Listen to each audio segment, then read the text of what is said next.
Então, muito boa noite a todas e a todos.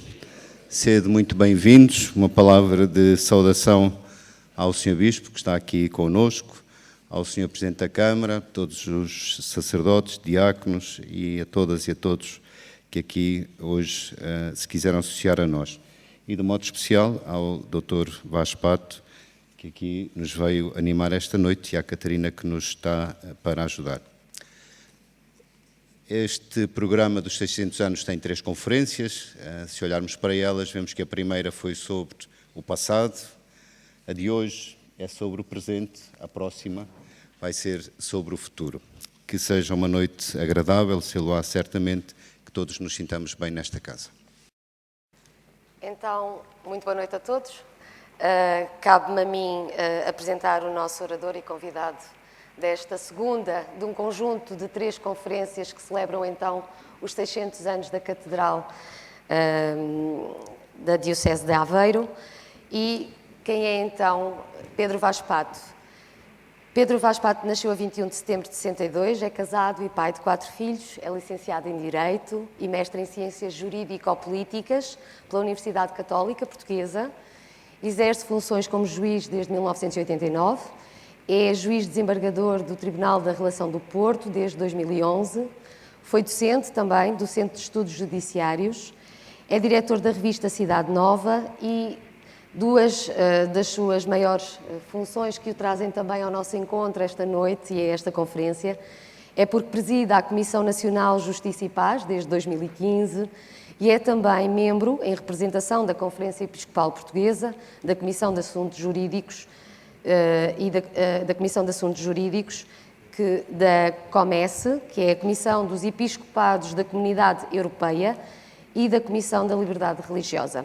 E o que nos traz cá hoje é mesmo o presente, a atualidade. Vamos estar à conversa, depois da apresentação do Pedro, sobre a paz e o diálogo entre culturas e religiões. Não há tema mais pertinente nos dias que vivemos e que atravessamos do que estar em Portugal na sexta-feira à noite a falar disto. Tem a palavra, Pedro. Boa noite. Saúde o Sr. Bispo, Sr. Presidente da Câmara, saúde a todos. É com muito prazer que estou aqui convosco. Vou-vos falar da paz e do diálogo entre culturas e religiões como desafios atuais para Portugal e para a Europa. Ao falar da paz, da construção da paz como desafio atual para a Europa, eu recordo a mensagem que nos deixou o Papa Francisco no discurso que proferiu no Centro Cultural de Belém, dirigido às autoridades civis, ao corpo diplomático, representantes da sociedade civil, onde eu estive presente, se calhar alguns de vós também. E aí afirmou o Papa: olhando com grande afeto para a Europa, no espírito de diálogo que a caracteriza, apetece perguntar-lhe: para onde navegas, se não ofereces percursos de paz, vias inovadoras para acabar com a guerra da Ucrânia e com tantos conflitos que ensanguentam o mundo? Sonho uma Europa, coração do Ocidente, que use o seu engenho para apagar focos de guerra e acender luzes de esperança. Uma Europa que saiba reencontrar o seu ânimo jovem, sonhando a grandeza de conjunto e indo além das necessidades imediatas.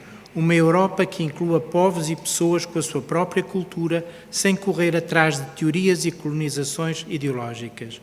E isto ajudar-nos a pensar nos sonhos dos pais fundadores da União Europeia. Eles sonhavam em grande. Na verdade, o projeto da Unidade Europeia nasceu da vontade de construção da paz, depois de uma guerra devastadora e de séculos de conflitos entre nações. Uma nova e diferente era então se abria. Eis, pois, a razão por que encara a construção da paz como um desafio atual para a Europa. E para começar, é oportuno recordar a conhecida mensagem da encíclica Pacem in Terris, do Papa João XXIII, a paz não é apenas a ausência de guerra. A paz assenta em 4 pilares, ou 4 alicerces, que são a verdade, a liberdade, a justiça e o amor.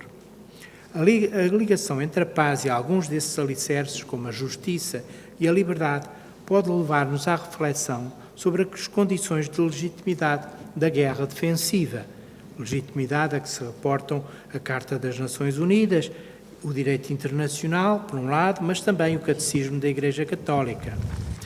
Essa reflexão tornou-se particularmente atual depois da invasão da Ucrânia e, mais recentemente, em termos algo diversos, também no contexto do conflito entre Israel e o Hamas.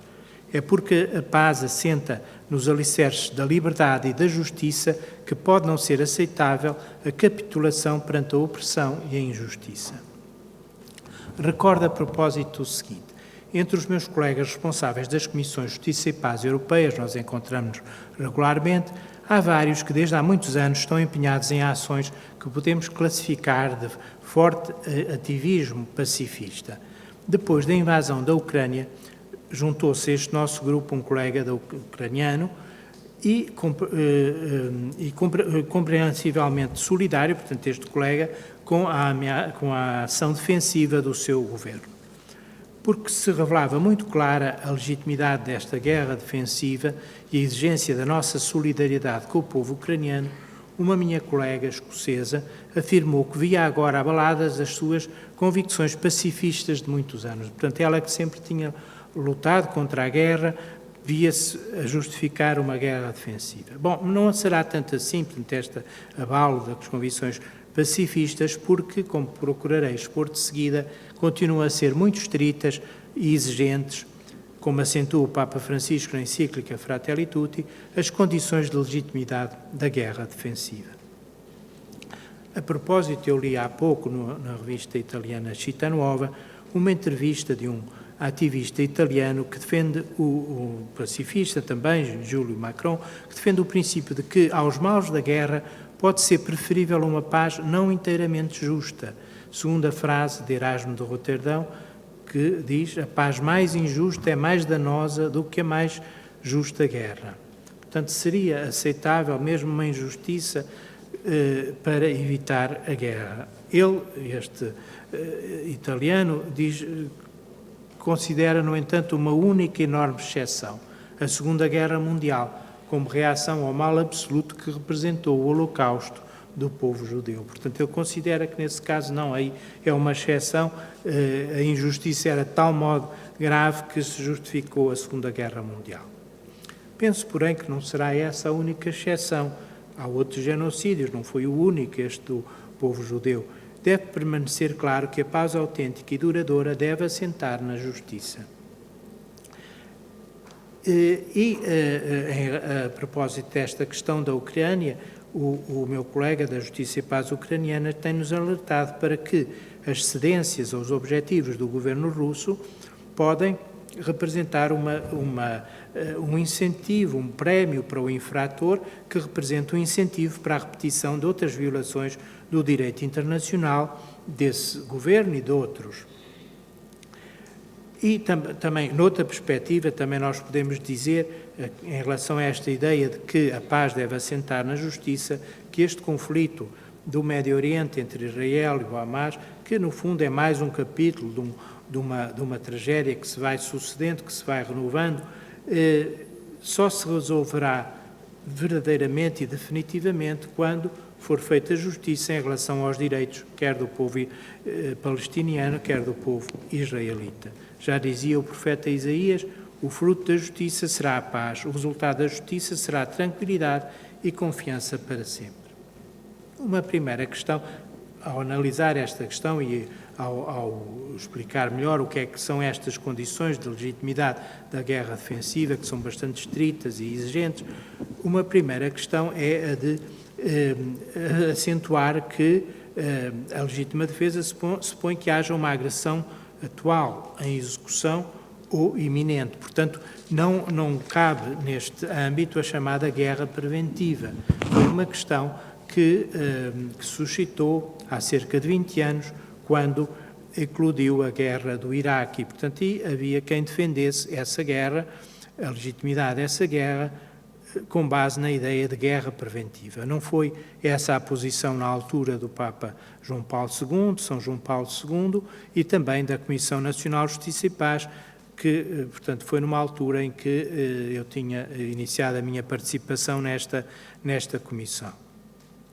E estes esforços que foram feitos pelo Papa João Paulo II, talvez alguns se recordem, levaram até que, nessa ocasião e nessa altura, fosse sugerido que lhe fosse atribuído o Prémio Nobel da Paz, portanto, porque ele fez tudo o que estava ao seu alcance para evitar essa guerra.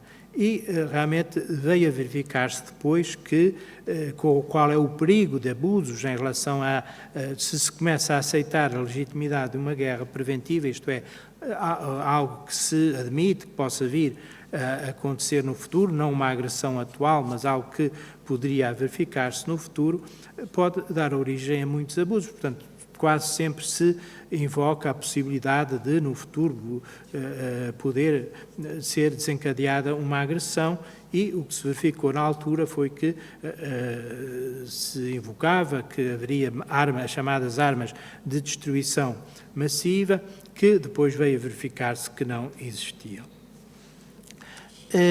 Outra questão que importa salientar e que também se refere ao Catecismo da Igreja Católica como condição de legitimidade da guerra defensiva é o de que esta deve ser sempre um último recurso, porque é sempre um mal, mesmo que seja um mal menor, portanto, nunca deixa de ser um mal, portanto, há que evitar, há que esgotar todas as possibilidades de outro tipo de resistência à opressão e à injustiça.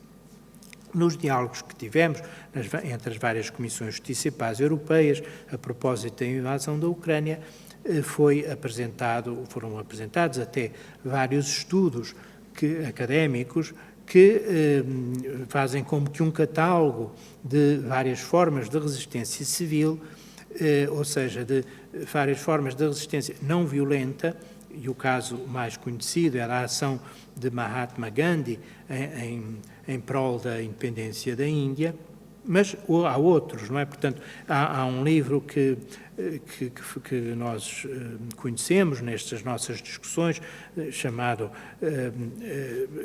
Táticas de Resistência Civil, em inglês, Táticas de Resistência Civil no século XXI. Este livro expõe de modo sistemático, científico, várias dessas formas de resistência, aludindo a um catálogo de 346 métodos e uma base de dados de 1.400 exemplos históricos. Estes métodos incluem ações ou missões, podem ser mais ou menos disruptivos, mais ou menos criativos, podem ter alcance social, económico, político, cultural, incluem a recusa de cooperação com o poder, a desobediência a ordens ilegítimas, greves, boicotes a vendas ou compras de determinados produtos. Neles não se incluem métodos que envolvam alguma forma de violência, quer sobre as pessoas, quer sobre a propriedade, e também se excluem comportamentos suicidas. Nestes estudos são analisadas estas ações, como já referia de Gandhi, mas também de Martin Luther King, a ação do Sindicato Polaco Solidariedade, a luta contra o apartheid na África do Sul, mas também não são ignorados casos de insucesso, como o trágico fim das manifestações da Praça Tiananmen na China. Estas formas de resistência civil têm notórias vantagens, impedem o crescimento em espiral da violência, com todas as feridas que esta provoca em todos os âmbitos. Levada até ao fim, esta resistência exige força moral, perseverança, sacrifícios, tão heróicos como os de quem está pronto a dar a vida numa guerra. Há que estar pronto a dar a vida por uma causa, sem estar pronto a matar por ela. No fundo, é esta a diferença. Muitos dirão que se trata de uma utopia, e quando falámos deste sistema, o colega ucraniano exprimiu o seu ceticismo, dizendo de uma forma um pouco sarcástica que haveria de falar deste tema na sua universidade, mas só depois de acabar a guerra e de a vencer, e da Ucrânia vencer. Já no tempo de Gandhi se tinha dito que o sucesso da sua ação se deveu também ao facto de, do outro lado, estar a administração colonial britânica, que apesar de tudo tem tradições democráticas, liberais, mas que não seria possível se do outro lado estivesse uma pessoa como Adolf Hitler. E agora também se diz isso, também há quem diga isso, em relação ao governo russo.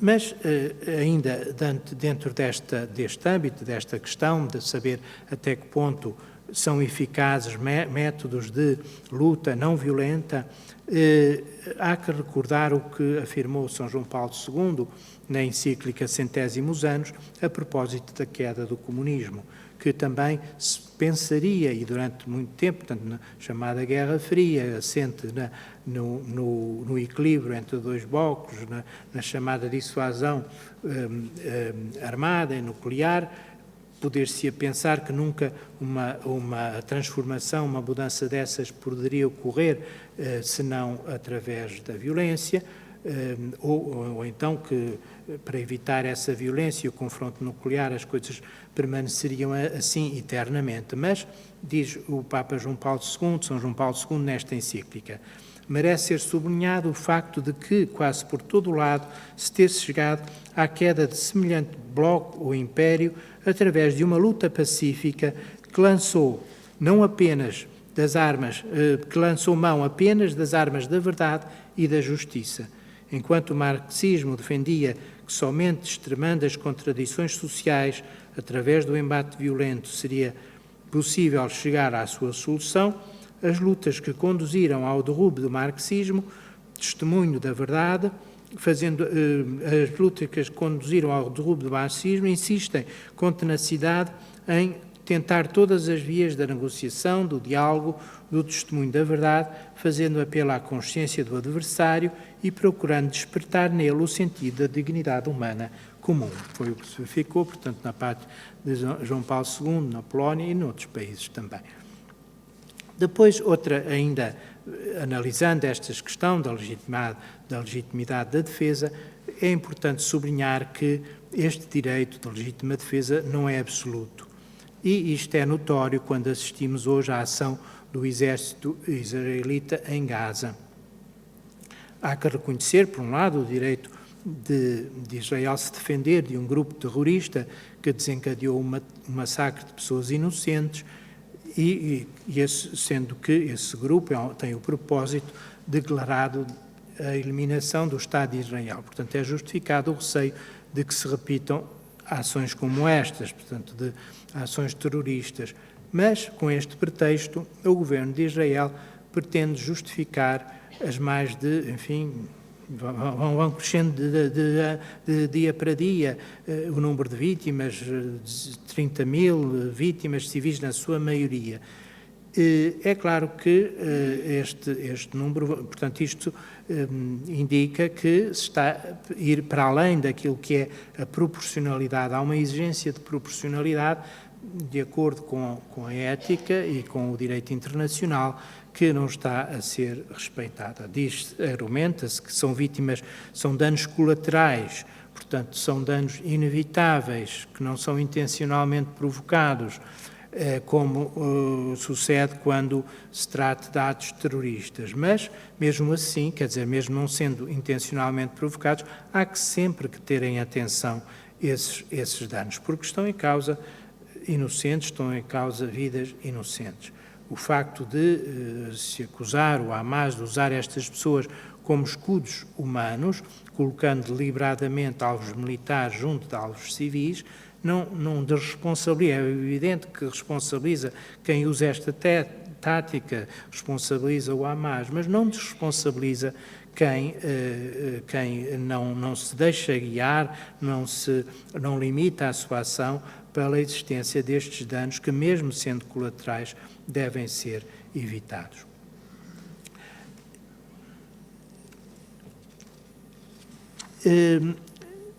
E depois há também outra questão, que é, na perspectiva do Catecismo da Igreja Católica, que ainda como condição de legitimidade da defesa, é o facto de portanto, não é, devemos estar perante um ato injusto, mas também é necessário que a ação não provoque danos maiores do que aqueles que pretende evitar. E é isso que assistimos em Gaza, não é? Com este número crescente de vítimas inocentes, estamos de facto a provocar danos muito maiores do que aqueles que se evitariam com aqueles que se pretende evitar. E ainda neste âmbito, é importante ter presente o seguinte: é ilusório pensar em eliminar definitivamente o Hamas. Pode ser em grande medida limitadas as suas capacidades militares atuais, mas ele pode continuar a provocar ataques terroristas em qualquer parte do mundo, enquanto houver quem adira aos seus objetivos de destruição do Estado de Israel. Com as mortes e destruição que hoje atingem o povo palestiniano, serão certamente muito mais e não menos os que aderem ao Hamas. E é isso que se tem verificado desde que foi desencadeada esta guerra. Também me impressionou aquilo que disse este meu colega ucraniano numa destas nossas reuniões, a propósito da vitória do seu país na guerra contra a Rússia. Ele dizia que esta guerra deve ser ganha, custe o que custar, demora o tempo que demorar. Ao ouvir este meu colega, embora eu compreenda perfeitamente a situação em que ele está, que é muito diferente da nossa, nós estamos aqui muito longe do cenário de guerra. Ainda há pouco eu li um relatório de uma visita que fizeram os colegas à Ucrânia e que diziam, enfim, a situação, o sofrimento que aí se vive, é muito diferente daquilo que, portanto, há continuamente sirenes que anunciam bombardeamentos, as pessoas que vão para os refúgios, quase todos os dias há funerais de pessoas que morrem, etc. Mas eu, ao ouvir este meu colega, não pude deixar de recordar o que vem sendo insistentemente afirmado pelo Papa Francisco: ninguém ganha com uma guerra. E já o Papa Pio XII clamava, nas vésperas da Segunda Guerra Mundial: nada se perde com a paz, tudo pode ser perdido com a guerra.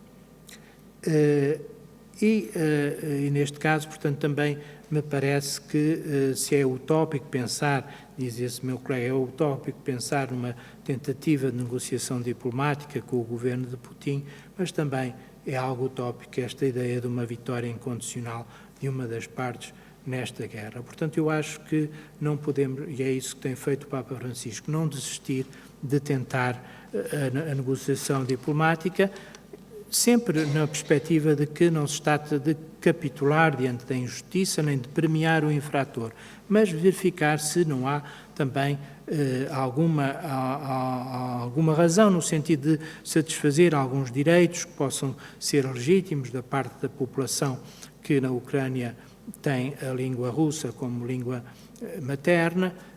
Não é ilegítimo, nem é estar a ceder a uma injustiça considerar os direitos destas pessoas.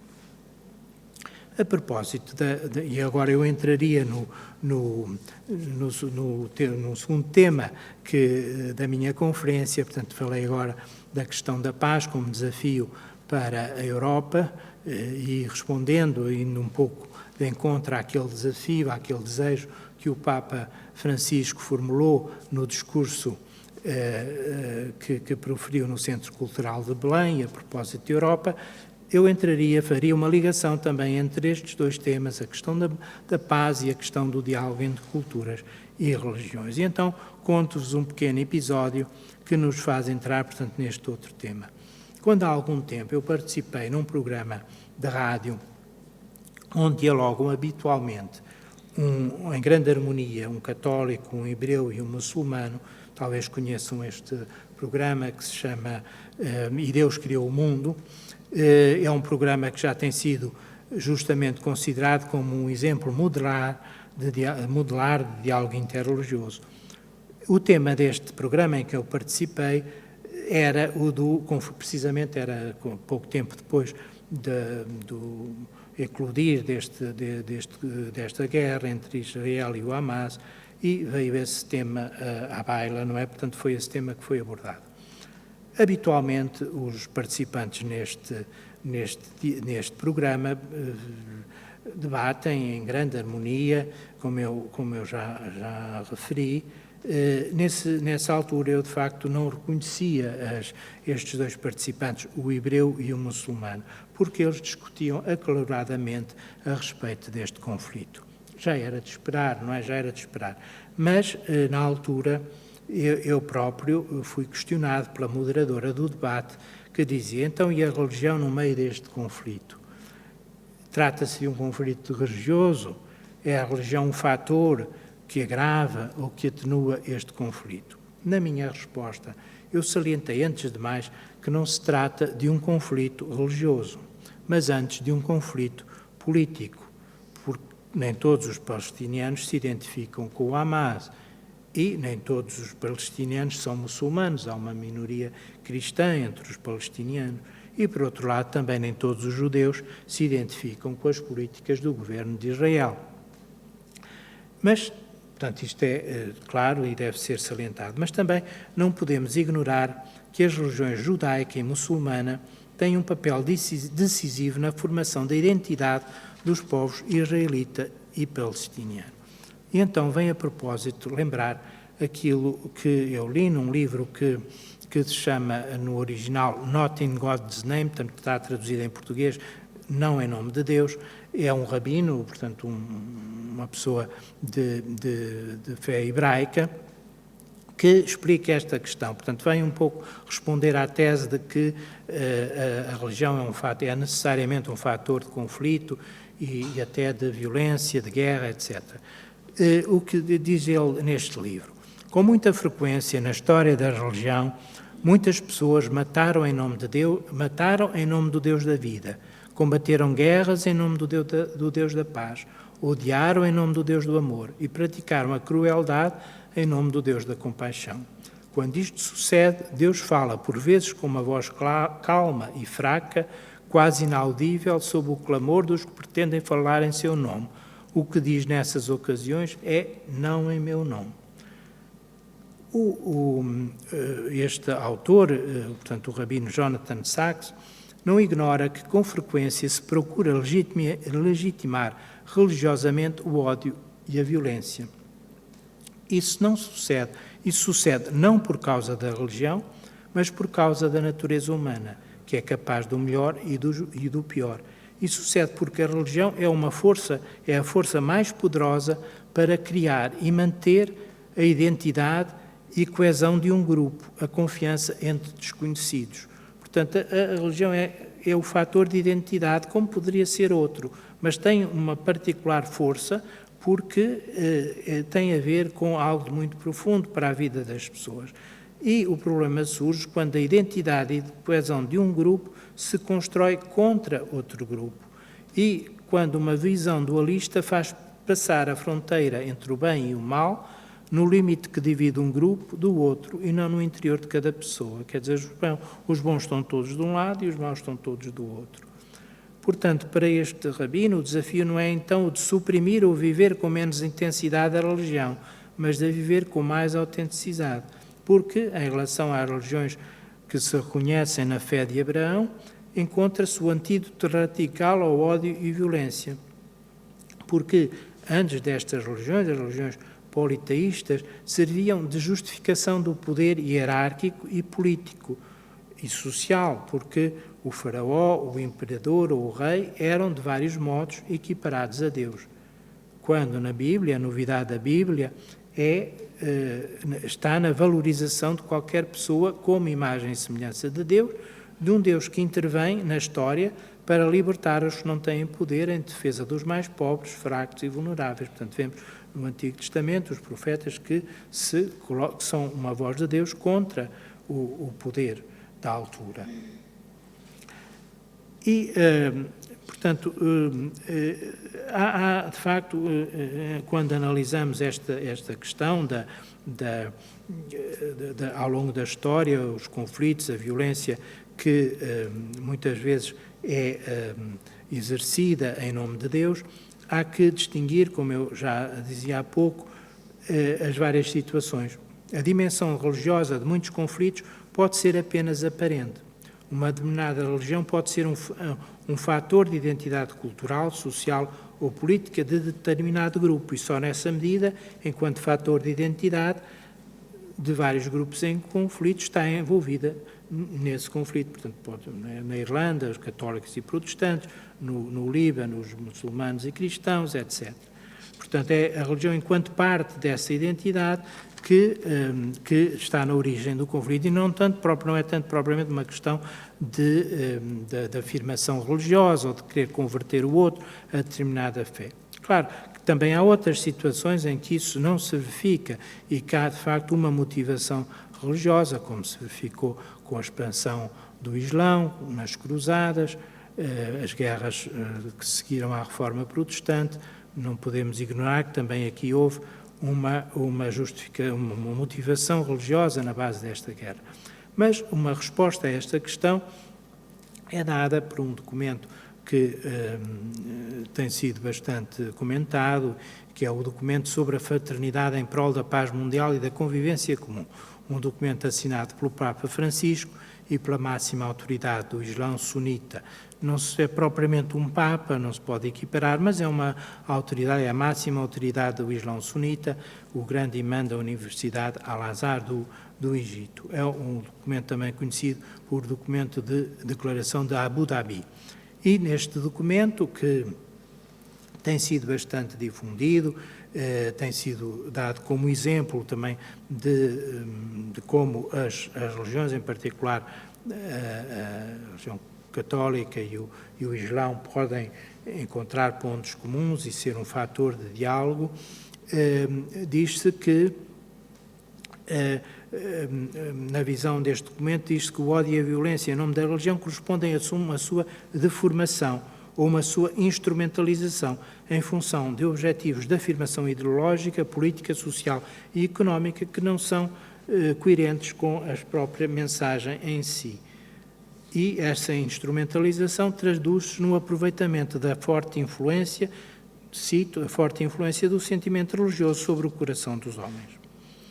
Mas também será precisamente esta forte influência do sentimento religioso que, da mesma maneira que instrumentalizado pode levar aos conflitos e à violência, também pode, quando for de facto seguida com coerência, pode levar a uma mais sólida e enraizada construção da paz. É esse sentimento, portanto, este sentimento religioso, que dá sentido à própria existência de muitas pessoas, que lhes dá o mais seguro farol de orientação nas opções éticas que possam tomar e que representam o que mais precioso elas valorizam. Por isso, tal sentimento poderá ser um sólido alicerce, até o mais sólido alicerce para a construção da paz. Também,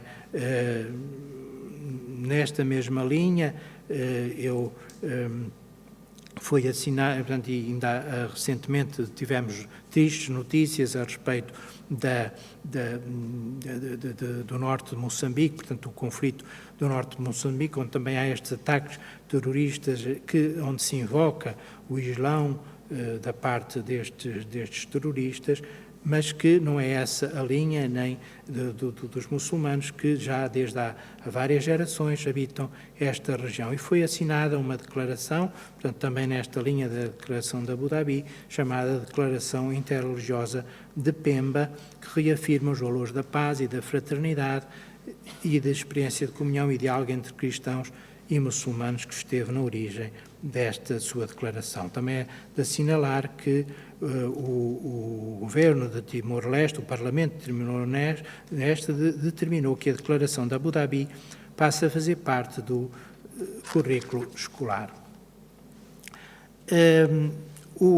Posso aqui, a este respeito, referir-vos um pouco da minha experiência na Comissão de Liberdade Religiosa, onde estou em representação da Igreja Católica. Aí também estão representadas outras comunidades minoritárias e é uma experiência, de facto, eu não tenho, até agora em Portugal, esperemos que isso continue a ser assim, não há correntes extremistas que ponham em causa o diálogo interreligioso. E, de facto, tem sido uma experiência muito frutífera e muito gratificante esta, porque um pressuposto de qualquer diálogo é o respeito da liberdade religiosa.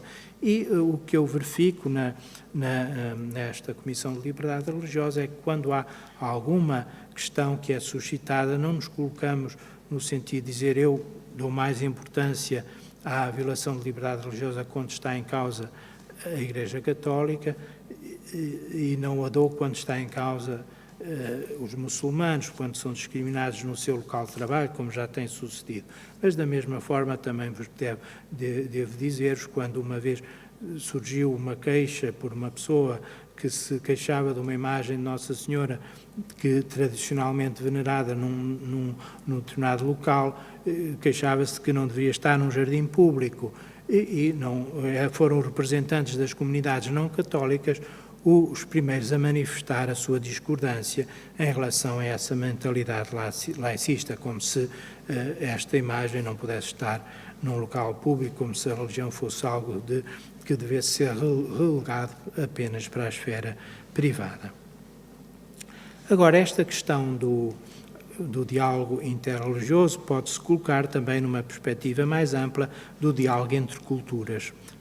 Está também ligado, mas é uma questão que se torna particularmente atual em Portugal e noutros países. Em relação à situação portuguesa, eu faria referência a alguns dados da Pordata que dizem o seguinte: os imigrantes constituem hoje 7,6% da população portuguesa e o seu número quase duplicou na última década. Este número, esta percentagem, ainda é inferior àquela que existe na maior parte dos países europeus, em que são à volta de 10%, nem falando na situação do Luxemburgo, onde só os portugueses são mais de 15%. Ao mesmo tempo, também há uma situação a ter em conta, que é a população residente em Portugal decresceu 2,1% na última década, portanto temos menos população. Na população ativa há também uma grande percentagem de portugueses que saem do país, portanto que são emigrantes, e são até mais do que aqueles que entram. Isto verificou-se de uma forma mais acentuada em 2021, que são os últimos dados, e esta situação, portanto, de haver mais pessoas que saem do que aquelas que entram, só tem paralelo em 1970, um período de grande imigração. Em 2015, os filhos nascidos em Portugal de mãe estrangeira eram 8,4% de todos os nascimentos, quando na altura a população imigrante era de 3,8%. Portanto, há entre os imigrantes a natalidade é maior. Também um aspecto importante a referir: o peso das contribuições dos imigrantes para a Segurança Social passou de 6,8% em 2011 para 13,5% em 2022. Portanto, é maior a percentagem destas contribuições para a Segurança Social dos imigrantes do que a própria percentagem de população, o que significa que são pessoas, portanto, em idade ativa, que trabalham, quando na população portuguesa em geral há um maior envelhecimento. Portanto, há esta questão, portanto, a necessidade de fazer face a este envelhecimento da população através do acolhimento de imigrantes, mas devo dizer que não deve ser esse a única forma de responder a esta questão demográfica, este inverno demográfico, como se costuma dizer.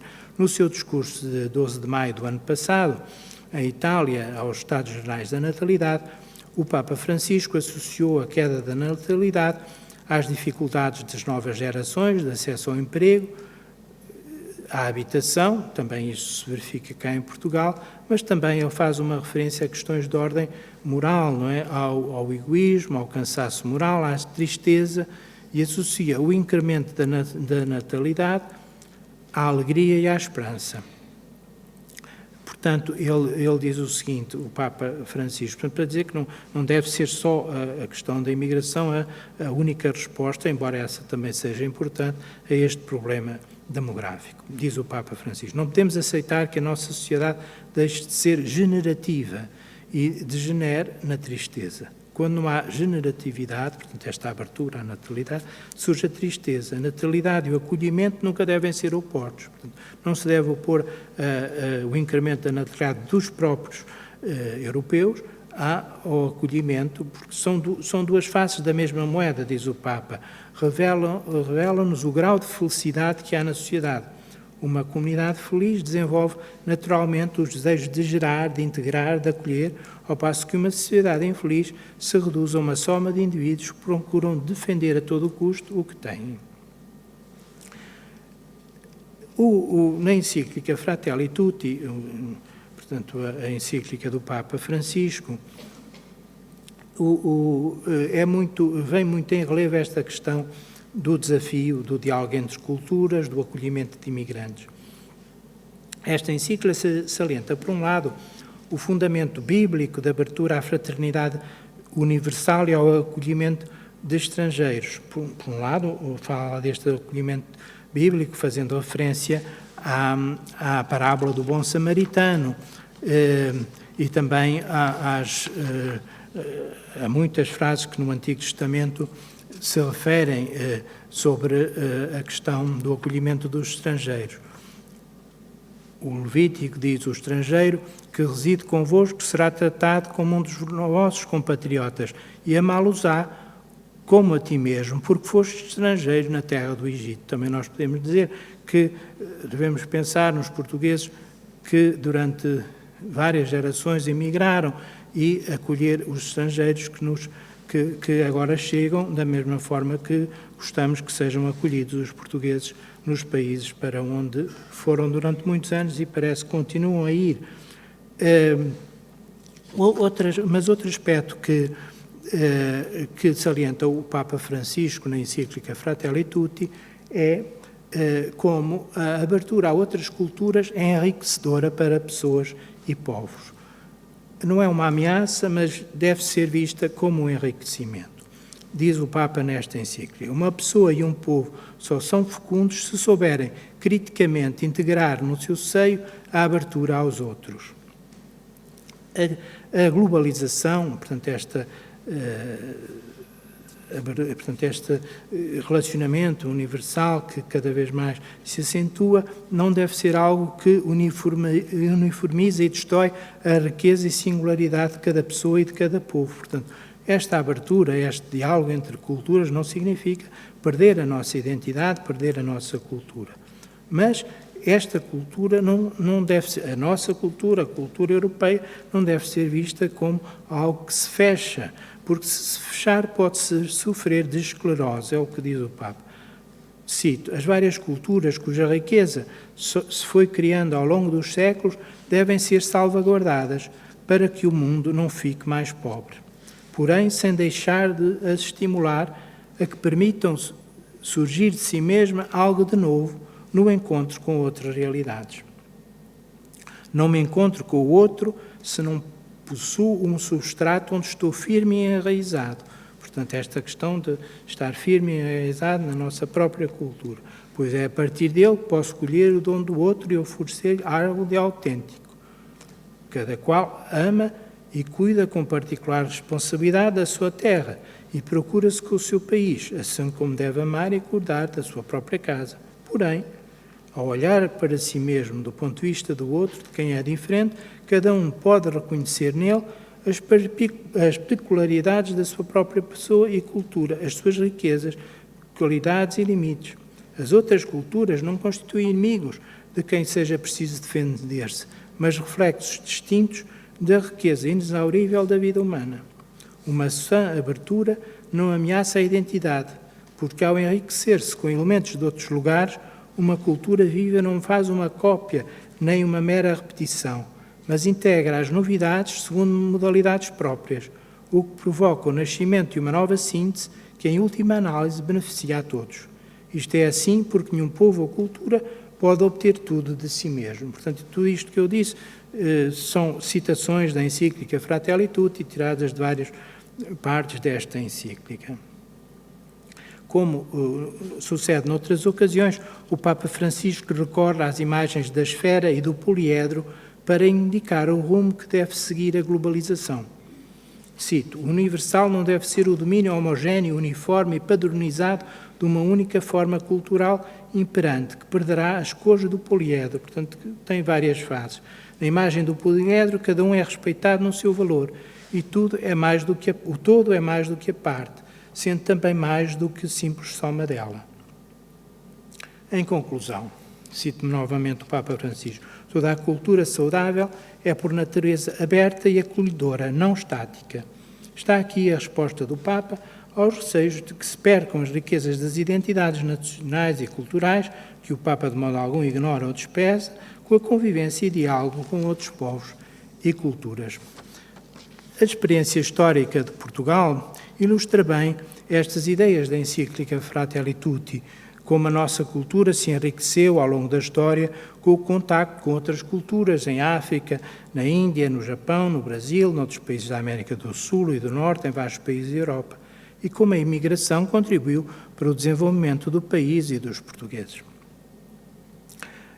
Não podemos esquecer, e agora seria esta a última ideia que eu queria pôr em relevo, não podemos esquecer que a identidade nacional, que muitas vezes se invoca para justificar o chamado nacionalismo de exclusão, portanto, o nacionalismo que é hostil ao acolhimento de imigrantes, muitas vezes a essa identidade nacional que se invoca está ligada a uma identidade cultural cristã, e é esse, por exemplo, o discurso do governo da Hungria, que, em nome da identidade cultural cristã, recusou o acolhimento de pessoas de outras culturas, designadamente muçulmanas.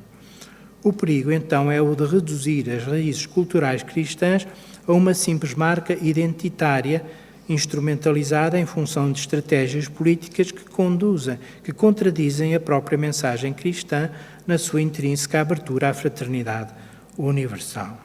A respeito da cultura cristã da Europa, afirmou o Papa Francisco num discurso que deixou escrito quando visitou a Universidade de Roma em 17 de fevereiro de 2017. Cito: considerando que a primeira ameaça à cultura cristã da Europa vem precisamente do seio da Europa, o fechamento em si mesmos ou na própria cultura nunca é a solução para voltar a dar esperança e realizar uma renovação social e cultural. Uma cultura consolida-se através da abertura e do confronto com as outras culturas, desde que haja uma consciência clara e madura dos próprios princípios e valores. Fim de citação. É esta consciência clara e madura dos seus princípios e valores que tem faltado à Europa, podemos acrescentar. Portanto, acho que não é, o problema não está em que se construam mesquitas, mas em que se esvaziem as igrejas, e não é por se construírem mesquitas que se esvaziam as igrejas. Portanto, o problema está em ter esta consciência clara, ser fiel às raízes culturais cristãs com autenticidade. Também é diferente saber, portanto, ter esta consciência de que é importante o diálogo da cultura de tradição cristã com os outros. Isto não significa cancelar essa cultura, como já se tem tentado fazer, afastando-a do espaço público, sob o pretexto de não ofender outros, na linha de uma proposta que chegou a ser avançada, mas entretanto foi abandonada, da Comissão Europeia de omitir referências ao Natal nas saudações próprias da quadra respectiva. Houve uma tentativa de dar essa recomendação nas saudações natalícias, como se o Natal não tivesse nada a ver com o cristianismo. Há que recordar a este respeito que o Tribunal Europeu dos Direitos Humanos não considerou contrária à liberdade religiosa dos alunos não cristãos a exposição pública do crucifixo em escolas públicas italianas, porque é um símbolo cultural e, no mesmo sentido, também, recentemente, um tribunal da Baviera disse o mesmo. Portanto, quanto também nessa região da Alemanha é hábito expor em edifícios públicos o crucifixo. E podemos dizer isso, cá não há esse hábito em Portugal, mas há a presença de símbolos cristãos no escudo nacional ou nos brasões de muitos concelhos portugueses, e não é isso, portanto também aí há que respeitar esse símbolo cultural que faz parte da nossa história. Portanto, uma coisa é enriquecer as raízes cristãs da Europa no diálogo com outras culturas, outra muito diferente é cancelar essas raízes, mas, volto a dizer, a presença cristã na Europa não pode ser reduzida a isso, não é? À preservação de símbolos culturais como uma simples relíquia do passado histórico. Mais importante é antes a coerência e a autenticidade da vida e das opções de quem se afirma cristão. Aqui vos deixo depois, então, estas reflexões sobre a paz e o diálogo entre culturas e religiões como desafios atuais para a Europa e para Portugal. Estou, então, aberto agora aos vossos comentários, às vossas questões e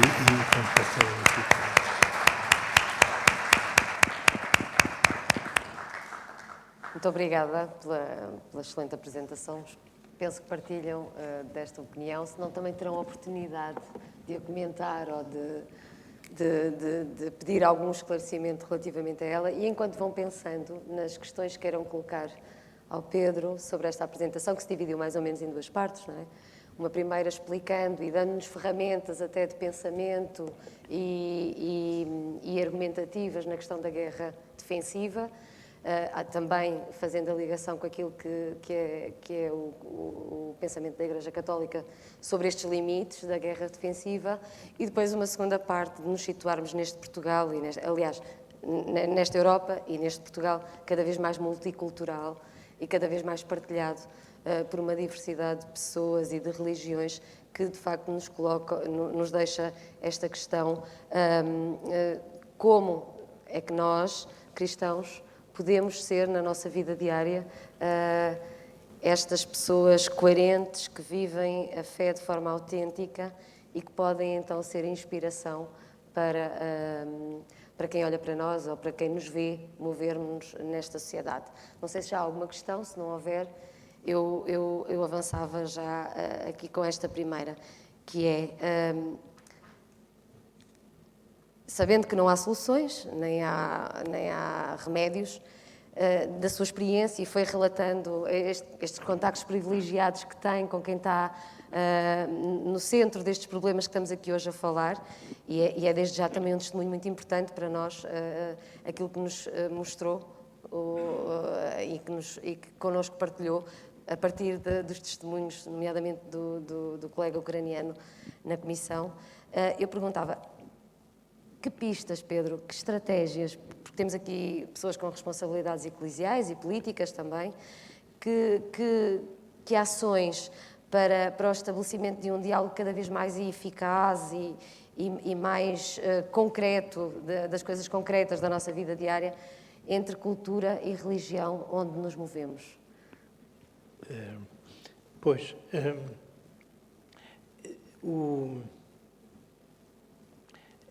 Nós, de facto, se calhar ainda não estamos muito habituados a este convívio com pessoas de outras culturas e de outras religiões, mas é algo de incontornável, podemos dizer, não é? Portanto, hoje em dia, com a facilidade das comunicações e também com esta presença destes imigrantes que chegam à Europa em busca de uma vida melhor, como também há portugueses que saem, isto assusta algumas pessoas, não é? Portanto, eu não nego que isto não possa ter às vezes problemas, mas devo dizer que temos esta experiência que tenho na Comissão de Liberdade Religiosa, dá-me a conhecer a situação de muitos muçulmanos que estão bem integrados na sociedade portuguesa. Já há várias gerações, vieram sobretudo de antigas colónias, e chegam a dizer que são portugueses antes de ser muçulmanos. Eu não pretendo que seja assim, porque também não digo que sou português antes de ser cristão, não digo isso. Mas portanto, este é um desafio que nos é colocado, de diálogo, de procurar pontos comuns e para o qual, portanto, devemos estar preparados. Também de comunidades cristãs não católicas, isso também se verifica muito na Comissão de Liberdade Religiosa, que com a presença de imigrantes brasileiros, eles trazem consigo também a sua fé cristã, muitas vezes nesta vertente evangélica, e é algo que facilita também a sua integração na sociedade portuguesa, o facto de sentirem numa comunidade que partilha a mesma fé. Também eu penso que é assim também quando os portugueses saem daqui e vão para outros países e têm na sua paróquia destes países, sentem-se em casa, e é bom e é natural que assim seja. Portanto, o diálogo ecuménico e interreligioso é algo que faz parte da missão da Igreja, em particular desde o Concílio Vaticano II, e os vários papas foram valorizando este aspecto.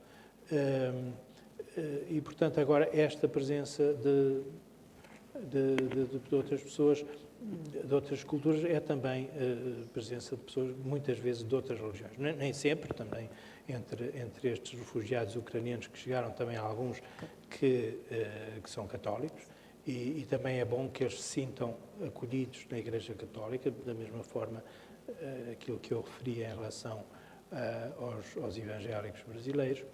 E, portanto, este parece-me que é um desafio para a Igreja hoje em Portugal. Temos que dar testemunho, não é? Antes de mais, temos que dar testemunho e, portanto, é uma oportunidade também para dar testemunho. Não será propriamente daquele objetivo de proselitismo, no sentido de tentar à força converter estas pessoas, mas através do testemunho que damos podemos de facto aproximá-las também da Igreja de uma forma que só Deus sabe, não é? Portanto, não, sem ter propriamente, como eu dizia, esta preocupação de os converter, o nosso testemunho pode aproximá-los também da Igreja. Eu vejo a questão nestes termos, portanto, a cultura, a religião, o diálogo entre culturas, o diálogo interreligioso. Mas depois o outro desafio é de chegar àquelas pessoas que, tendo tido uma formação cristã, hoje esqueceram essa formação, não é? Portanto, eu vejo isso muito nas pessoas da minha geração e, se calhar, da geração seguinte, isso ainda se acentua mais. Há algum fundo, no sentido que as pessoas, não é estranho para elas, algo da fé cristã não é propriamente estranho, mas em relação às gerações mais jovens isso já se vem verificado e, portanto, há que sair, não é? Há que estar aberto a esta, digamos, não há que ter receio de falar destes assuntos com os nossos colegas. Eu recordo-me que aqui há dos últimos estudos sobre a prática religiosa, as crenças religiosas dos portugueses e a presença dos católicos, de outras denominações cristãs, outras religiões, algo que se notava entre aqueles que se afirmavam católicos e aqueles que se afirmavam cristãos de outras denominações, especialmente estes evangélicos, é que, quando se perguntava se eles falavam da sua fé a outras pessoas, os evangélicos com muita frequência, os católicos com muito pouca frequência. Às vezes nem sequer à família partilhavam aquilo que para eles deveria ser o mais importante. Portanto, este é também um desafio, o da evangelização, que assume várias vertentes, uma em relação a estes nossos concidadãos que tiveram também muitas vezes uma formação próxima da nossa, outras não, e depois também estes que vêm de outros países com outras culturas e outras religiões. Não sei se já há alguém que quer fazer algum comentário, alguma questão. Padre Rocha, Filomena já lhe leva ao microfone. Estejam à vontade para se manifestarem, querem intervir. Está bem. Fica uma conversa mais agradável. Então, muito boa noite e obrigado pela conferência. Esta conferência insere-se dentro da caminhada sinodal que a Diocese de Aveiro está a fazer. E essa caminhada sinodal pretende ser uma caminhada em conjunto com todos, não é? Sinodal é isso mesmo, caminhada em conjunto. Não apenas, é com todos, vem aqui essa expressão. Não são apenas aqueles que se dirigem à catedral, não é? E que veem lá na catedral o seu sítio, a sua fonte, mas a caminhada sinodal pretende também que outros, que porventura queiram associar-se e caminhar connosco também. No entanto, nós vamos encontrando talvez mais culturas que religiões. Portanto, o problema aqui, talvez religioso, não seja assim tão agudo em Portugal. Noutros países, sim, mas mais a nível da cultura, confrontos de culturas. Também sabemos que na Diocese de Aveiro, tanto quanto numa reunião que tivemos aqui no fim do ano passado com o Sr. Presidente da Câmara, não há, que se saiba, nenhum conflito a nível cultural ou religioso. Pois não, doutora? Penso que não. Não descobrimos nenhum. Havia ali um arremedo lá numa Câmara qualquer, mas não era assim nada de grave. Portanto, não temos. Mas há outros conflitos em Portugal que estão por aí. Ora, aquilo que eu lhe pergunto é, nestes conflitos que existem mais culturais que religiosos em Portugal, a gente nota que tem serviço ao sábado, serviço urgente ao sábado. Ela dispunha-se a compensar esse serviço que deveria fazer ao sábado nas férias, mas isso não lhe foi reconhecido pelos superiores hierárquicos, pelos tribunais, até chegar ao Tribunal Constitucional. E o Tribunal Constitucional, com base numas disposições da Lei de Liberdade Religiosa, agora não vale a pena entrar em pormenores, reconheceu-lhe esse direito. Eu acho que devemos dar muito, quando está em causa a liberdade religiosa, de facto devemos dar muito valor a essas coisas, em tudo aquilo que é possível e razoável, não é? Portanto, a jurisprudência de vários países usa essa questão de ajustamentos razoáveis. Portanto, eu tendo a aceitar essa questão. Pronto, eu compreendo que vestir a burca pode não ser até por... Bom, há aqui, em relação à indumentária, há vários tipos de questões, não é? Portanto, a burca é algo que esconde completamente a figura da pessoa, até se pode considerar que é contrária à dignidade da mulher. Mas outra coisa é usar um véu, não é? Portanto, usar um véu como símbolo religioso, que para algumas pessoas não é símbolo religioso, mas para outras é. E no Tribunal de Justiça da União Europeia já temos analisado isso nessa outra comissão que falou aí, Comissão de Assuntos Jurídicos da COMES, temos analisado essas questões. No Tribunal de Justiça da União Europeia já se tem colocado a questão de saber se pode uma empresa proibir esse tipo de apresentação, e o que se invoca é a questão da neutralidade. Portanto, a neutralidade da empresa pode justificar que haja uma proibição de símbolos religiosos, que pode ser o véu, mas poderia ser também uma cruz, ou um padre que usa cabeção, ou uma religiosa que usa hábito, por uma questão de neutralidade. Mas a mim custa-me aceitar isto, porque a neutralidade não significa ocultar os símbolos religiosos. Significa que tanto se aceita o véu como se aceita a cruz. Acho que deveria ser essa a perspectiva, mas de facto há já várias decisões que vão no sentido portanto, de admitir que se faça esse tipo de proibições, mas que não são bem aceitos pelos muçulmanos. A questão da alimentação também, quer dizer, na medida do possível e do razoável, acho que se deve... Eu daria essa vez, se hoje em dia se respeita isso em relação a quem é vegetariano, acho que também se pode fazer isso em relação a quem tem alguma interdito alimentar, em relação à carne de porco, ou assim, não é? Portanto, eu, da mesma forma que acho que se deve respeitar as minhas convicções, para mim não é importante, nós dizemos que é o sábado para a pessoa e não a pessoa para o sábado, portanto, mas se de facto se colocasse a questão, e até se pode colocar quando há algumas pessoas que achem que não devem trabalhar sistematicamente ao domingo, também por respeito pelo mandamento da lei de Deus, mas pronto, mas nós não temos uma concepção que seja igual à desta colega adventista do sétimo dia, porque era um serviço urgente que para nós seria fácil de superar, porque é um serviço urgente. Mas acho que nos devemos colocar no lugar dessa pessoa, e para nós seria importante o respeito deste preceito religioso, devemos respeitá-lo em relação aos outros, dentro daquilo que é razoável e possível. Mais alguma questão, algum comentário na nossa plateia?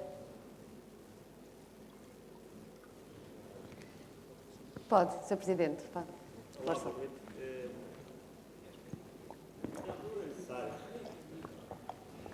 Boa noite mais uma vez.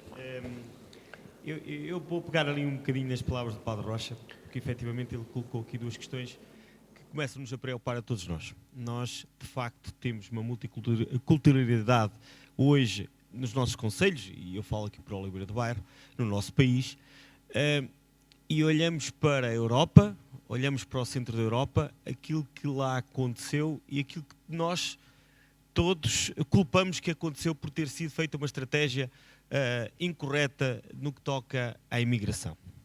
A cultura, a religião, um conjunto de circunstâncias, a não devida integração. E agora colocamos nós, portugueses, Portugal, a nossa região, o nosso concelho e tudo mais, e começamos a pensar, bom, o que é que nós temos que fazer para que efetivamente possamos fazer melhor do que os outros? E é esta a questão que tenho a colocar. O que fazer para fazermos melhor, ou então fazermos diferente, ou então, de facto, evitarmos, trabalharmos para este diálogo, para esta paz, para esta integração que todos nós queremos, porque temos necessidade, porque necessitamos dos trabalhadores, necessitamos de equilibrar a nossa estrutura etária do nosso país, que está a ficar envelhecido, não é? A nossa pirâmide está completamente invertida. O que é que nós temos que fazer? Quais são as nossas políticas? Por onde poderemos ir? Bom, também é uma discussão que eu acho que todos nós queremos fazer, ou devemos fazer, e de fazê-la atempadamente. Pois, eu não conheço assim tão bem a experiência dos outros países, mas acho que uma coisa é importante. De facto, até agora não há sinais de alguma forma de extremismo, radicalismo em relação... A questão coloca-se sobretudo em relação aos muçulmanos. Não tem havido, e os dirigentes, portanto, os que estão representados na Comissão de Liberdade Religiosa são a comunidade islâmica sunita e a comunidade ismaelita, que são xiitas, mas de um ramo do xiismo muito aberto, e a Fundação Aga Khan, que tem até a sua sede cá em Portugal, e assim. Eu acho que é importante dar apoio a estas pessoas, não é? Porque até agora, como eu vos disse, eles, até um deles que participou durante um tempo nesse programa de rádio que eu vos referi, dizia assim: nós no Natal, disse uma vez numa entrevista, nós no Natal não celebramos o nascimento de Jesus, mas não deixamos de comer bacalhau. Para dizer como... Pronto, mas isto já sucede há várias gerações, há muitos anos. Portanto, agora estão a chegar outras pessoas que não são todos, enfim, muitos deles não são de países de língua portuguesa, porque isso também facilita a integração. Mas, portanto, acho que devem ser apoiados os esforços que estas comunidades fazem no sentido de os integrar neste clima e portanto, nesta postura em relação à cultura portuguesa. Não quer dizer que nós devamos pretender que eles comam bacalhau no Natal, não é? Quer dizer, porque algumas diferenças haverá sempre, mas não deixar que se criem guetos, não é? Portanto, que estas pessoas só se relacionem entre si, não se relacionem com os portugueses. É importante aprender a língua, saber aprender a língua. Portanto, acho que isso é importante, que isso é bom, é importante. Depois também evitar situações que estas pessoas vêm para Portugal, têm os mesmos direitos que têm os portugueses em relação ao trabalho, não deixar que trabalhem em condições diferentes daquelas que se exigem em relação aos portugueses, portanto, a ser respeitado as leis do trabalho, que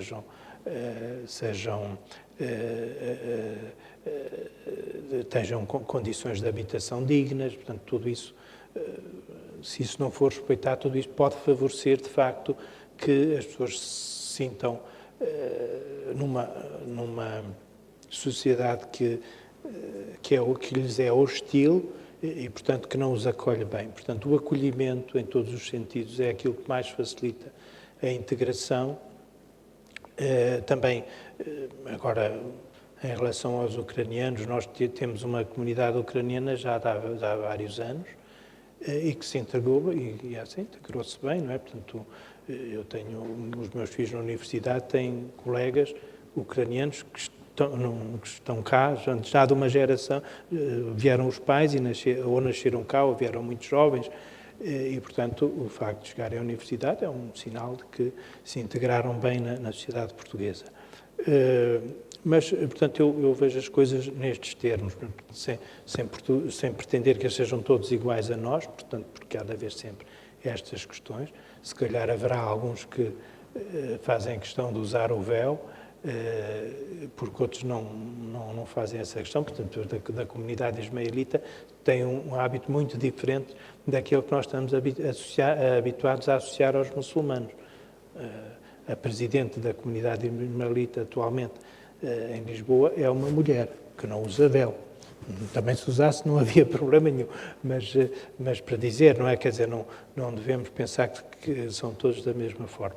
E pronto, eu não tenho assim propriamente solução, mas é bom de facto pensar e evitar em prevenir estas situações, de criar guetos, de criar comunidades que não se sentem acolhidas, que não se sentem em casa, porque depois não se sentirão em casa nem cá em Portugal, nem nos países de origem, porque já são de outra geração, e é importante ter isso em consideração. Nisso a Igreja também tem um papel importante, naqueles que são católicos, vindos de outras culturas, também é uma forma, se calhar, ideal e privilegiada de os integrar na sociedade portuguesa, mas até nem só os católicos, também aqueles que, de alguma maneira, se ligam à Igreja porque frequentam instituições da Igreja. Acho que aí também há um papel importante e isso tem-se verificado em relação aos organismos da Igreja que trabalham com imigrantes. Mais alguma questão?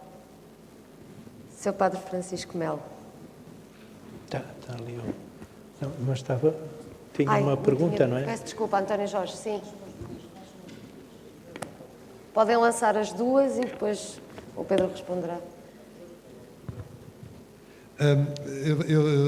Eu acho que tenho duas, que é sobre a guerra da Ucrânia. Vê alguma solução menos má para o conflito? Porque parece que a Ucrânia não abdica da integralidade do território, mas se fosse isso a Rússia ficava... a Rússia também não pode ceder. E depois a questão religiosa do outro lado da Ucrânia, que é esta guerra, para nós é guerra injusta, para alguns ortodoxos do lado russo é uma guerra justa. E como é que é possível conciliar, como é que é possível resolver isto? Quer fazer já? Eu respondo já. Juntamos? É? Sr. Padre Francisco, a gente não se esquece. A primeira, mais que uma pergunta, é um pedido, porque é um tema que me interessa. Gostava porque em determinado momento falou na religião, se é uma coisa privada, se é uma coisa pública. Depois, entretanto, um bocadinho esta ideia da cidadania da religião, sim ou não. E depois falou no princípio da neutralidade ou de uma sociedade neutral. Eu gostava que desenvolvesse um bocadinho mais isso e como é que nós, se é que essa ideia de uma sociedade neutral, de um diálogo que não pode ter nenhum tipo de referência religiosa, se é possível, se é justa, se é humana. E, portanto, gostava que desenvolvesse um bocadinho mais, porque é algo que me confunde e que me baralha, sinceramente, um bocadinho. Depois, neste diálogo que temos estado aqui a falar, falou-se aqui há bocadinho na questão das refeições, de que há religiões que não comem determinada coisa. E nós facilmente respeitamos.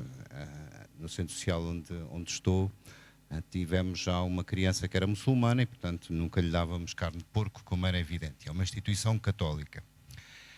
Mas eu acho, e acho que fizemos bem, e devemos continuar a fazer, e devemos ser firmes neste acolhimento e neste diálogo que nos permite não pôr de acordo, mas que nos permite conviver com ideias diferentes. Mas eu não sei se nós, e quando digo nós, aqueles que achamos que este diálogo, esta forma de convivência é melhor para a humanidade se somos firmes com os outros que não respeitam isto. Concretizando, nós numa instituição católica não damos carne de porco e bem a uma criança que é muçulmana, mas no Irão ou no Iraque ou noutro país qualquer eu não posso pronunciar a palavra Jesus Cristo, ou não posso trazer uma cruz ao peito. E eu penso que há aqui alguma coisa que me baralha um bocadinho neste lado que eu acho que nós fazemos bem e devemos continuar, mas também não sei se nós não precisaremos de manifestar com mais firmeza aquilo que é a liberdade religiosa e o meu direito a identificar-me, esteja em Portugal, esteja no Irão, ou esteja na Índia ou na China, onde quer que seja. Obrigado. Bom, eu se calhar vou começar por estas, A última. só para não perder o fio à meada. A questão da neutralidade. Faz-se a distinção normalmente entre laicidade e laicismo.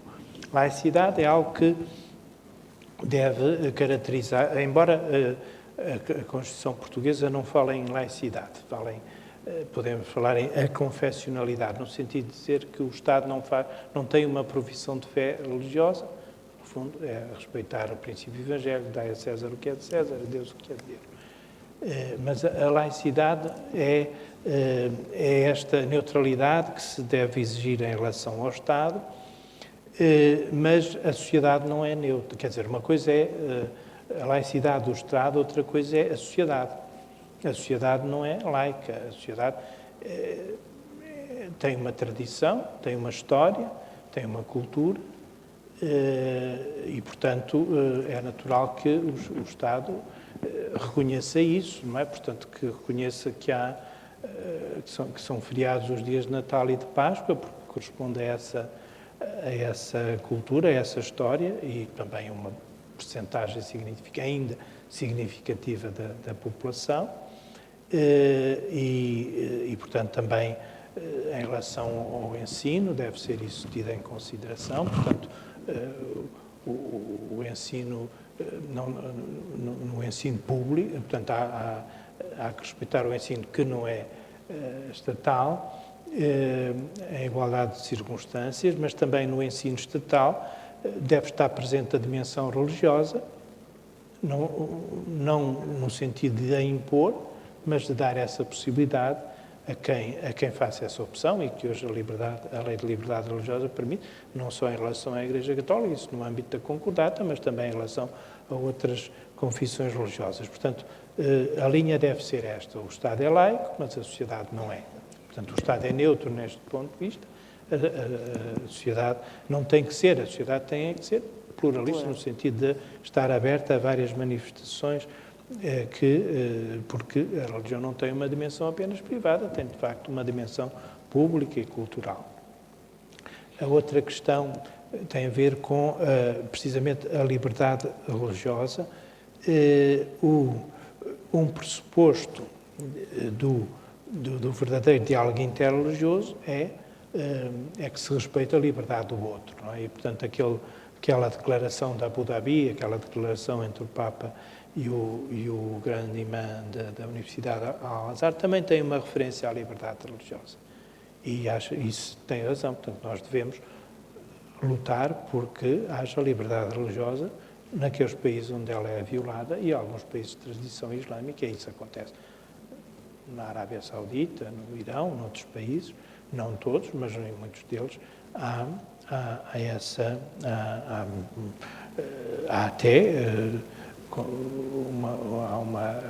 podem ser perseguidos e condenados criminalmente pessoas que se convertem da religião muçulmana à religião cristã e isso não é aceitável à luz dos direitos humanos.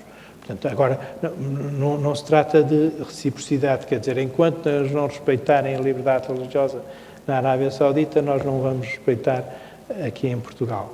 Não deve estar sujeito a estas condições, porque as pessoas, a liberdade religiosa deve ser respeitada independentemente desta condição de reciprocidade.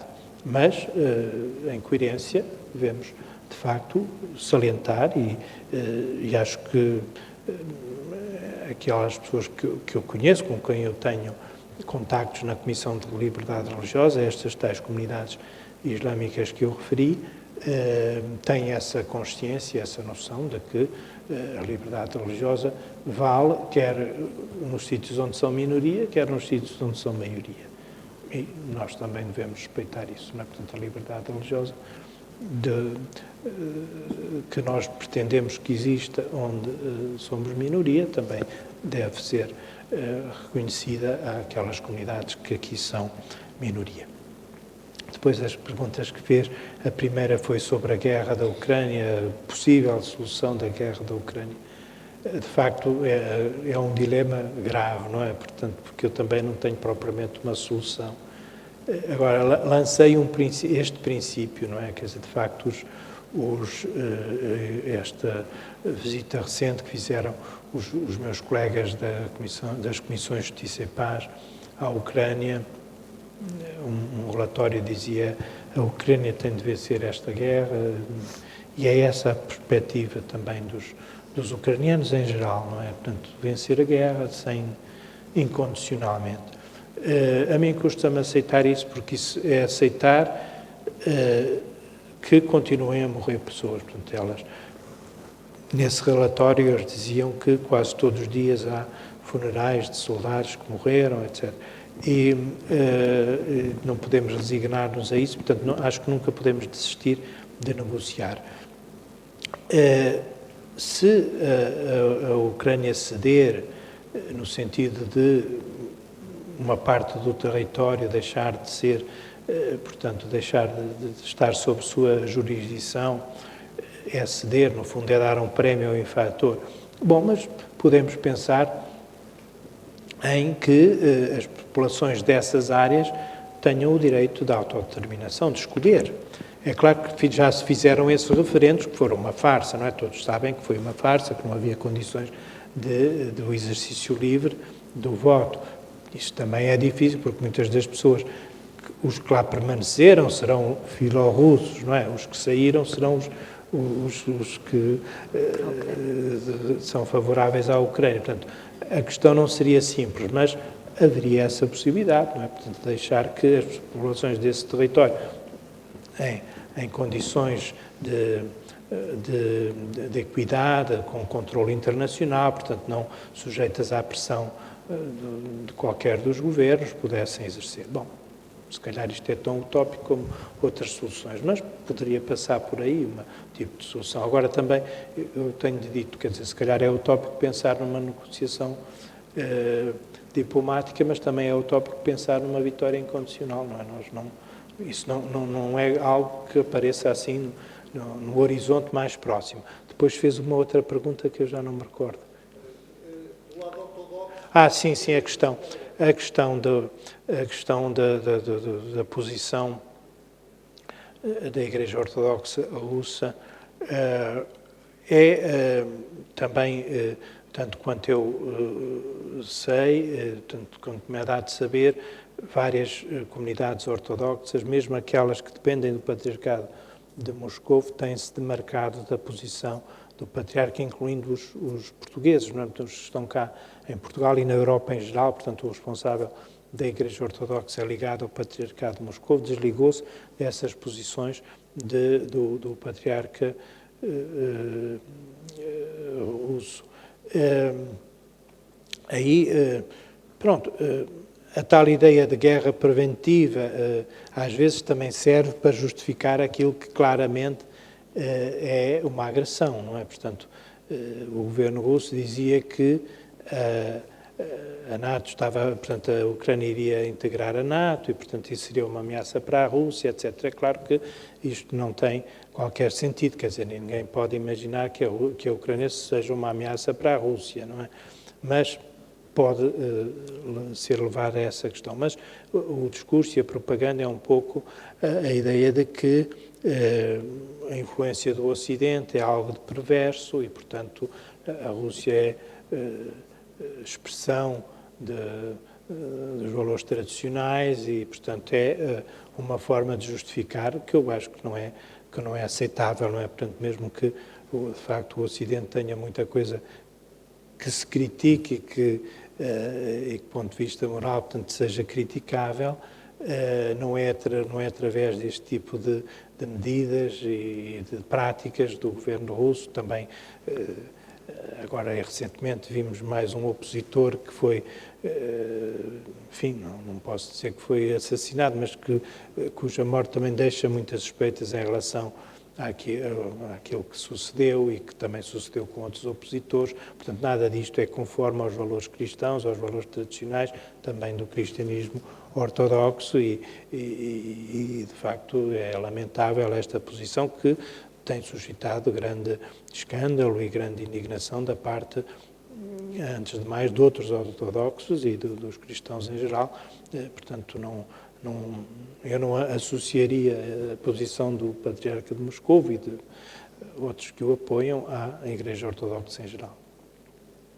Pergunto se haverá mais alguma questão, senão eu colocaria uma última, antes de encerrarmos. Já que estávamos a falar da Ucrânia, e certamente, ou não, mas acredito que sim, sentindo-nos nós tão impotentes perante aquilo que vamos acompanhando, como é que o Pedro olha para aquilo que tem sido a ação diplomática e da Igreja Católica perante estes dois grandes conflitos?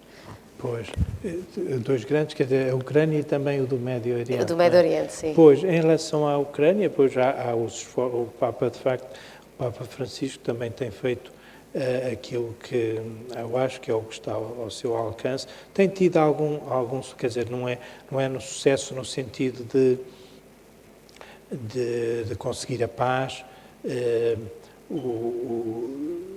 Este meu colega e alguns, e não só este meu colega, mas também outras pessoas da Igreja Ucraniana, têm criticado o Papa porque acham que ele não é suficientemente solidário com a Ucrânia, mas não é verdade. Ele também já tem dito que é solidário e que compreende o direito de defesa, mas acho que ele não deve desistir é esse também o sentido da minha comunicação, não deve desistir de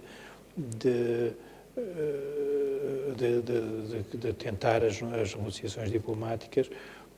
Em relação à questão do Médio Oriente, nós da Comissão Justiça e Paz, também logo a seguir ao início da guerra, portanto, publicámos uma nota, um comentário, dizendo que, e aqui também de uma forma muito clara, só haverá paz autêntica e duradoura se forem enfrentados os direitos de uns e de outros. Portanto, a paz assenta na justiça e tem sido isso também, já desde há muitos anos, a posição da Santa Sé, quer dizer, reconhecer o direito de Israel a um Estado, mas também o direito do povo palestiniano a um Estado e que vivam em harmonia e segurança. De facto, não é, quer num caso, quer noutras situações, parecem não ter fim, quer dizer, e diante destas situações também o que nós todos podemos fazer é acreditar na oração e não desistir também de acreditar na oração. Há de facto situações que parecem que nos ultrapassam, mas que certamente não são indiferentes à intervenção de Deus. Pedro, agradeço-lhe muito, em nome da Diocese de Aveiro, mas certamente o Sr. Bispo também lhe vai agradecer. Agradeço a todos os presentes por terem tirado este bocadinho de serão de sexta-feira para avançarmos também naquilo que é a compreensão do outro, a compreensão da história, a compreensão daquilo que a Igreja Católica defende, mas também que estas instituições como a Comissão Justiça e Paz Nacional defendem e nos vão dando, com as suas posições públicas, também ferramentas para as podermos conversar e levar para as nossas vidas, sem sermos neutros, não é? E agradeço a vossa presença e passava a palavra então, não antes sem dizer que depois haverá uma lembrança do Arciprestado de Oliveira de Bairro, que é onde nos encontramos, para o Pedro. Então eu só queria dizer três coisas muito simples. Uma é a realidade dos jornais de hoje, que está a crescer, de certo modo, até nas nossas universidades, uma certa mentalidade de intransigência para com os nossos, portanto, imigrantes, aqueles que vêm, africanos e outros. A notícia é de hoje, do jornal de hoje, que muitos universitários, mesmo até já grupos de universitários, um pouco nesta linha, o que reforça aquilo que foi dito aqui, a necessidade de nos empenharmos, cada um de nós, em construir ao seu lado este diálogo entre culturas e a paz. A outra palavra que eu gostava também de vos dizer é que, claro que nós, quando estamos metidos na realidade, essa realidade é mais interpelativa. Foi antes de ontem, uma missionária em Pemba, que eu conheço, de Braga, porque eles têm lá uma paróquia, que há geminação, teve de fugir. Havia lá um padre e 2 missionárias, tiveram de fugir e refugiar-se na casa do bispo, porque foram a missão, foi invadida, foram destruídos muitos, portanto, casas e tudo isso. E ela dizia-me, agora mandei-lhe uma mensagem e depois respondeu-me que estavam bem, mas que as pessoas dispersaram-se e que ainda não se tinham reagrupado. Portanto, quer dizer, o sofrimento está em Pemba, é destes dias, é de hoje, foi de ontem. Isto continua. E a terceira palavra é de esperança. E qual é a palavra de esperança? São as bem-aventuranças, porque a última bem-aventurança, antes daquela que sereis felizes, forem perseguidos, antes é: bem-aventurados os que constroem a paz, porque serão chamados filhos de Deus. E os filhos de Deus somos nós, e são os muçulmanos, e são os evangélicos, e são os protestantes. Todos somos filhos de Deus. E se nós construirmos a paz, bem-aventurados os que constroem a paz, porque serão chamados filhos de Deus. Porque serão filhos de Deus. E é curioso que as bem-aventuranças chegam a esta depois de todas as outras. Mas para chegar a ser filhos que constroem a paz, é preciso ser misericordioso, é preciso ser compassivo, é preciso ter um estilo de vida simples, a tal bem-aventurança da pobreza, ser capaz de consolar os outros. Depois tudo isso desemboca onde? Nos filhos da paz que constroem a paz. Portanto, significa que há aqui também da nossa parte, da minha e de cada um de nós, um compromisso. Se queremos construir a paz, as outras bem-aventuranças também temos de as viver.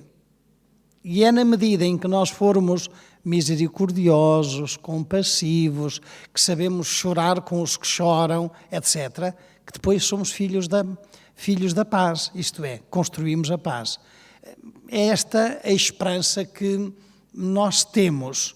E dizia alguém no campo de concentração, que morreu, portanto, um pastor protestante, fazia esta pergunta em Auschwitz: onde está Deus?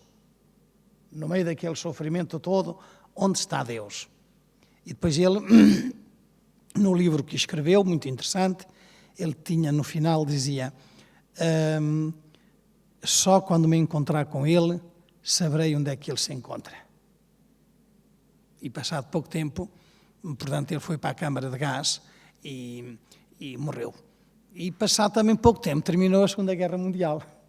Mas são estas coincidências que nos fazem também a nós perguntar onde está Deus. E aquilo que disse o Dr. Pedro no final, a oração é isso, é colocar Deus na nossa vida para que nós sejamos homens de Deus e construamos a paz. Obrigado.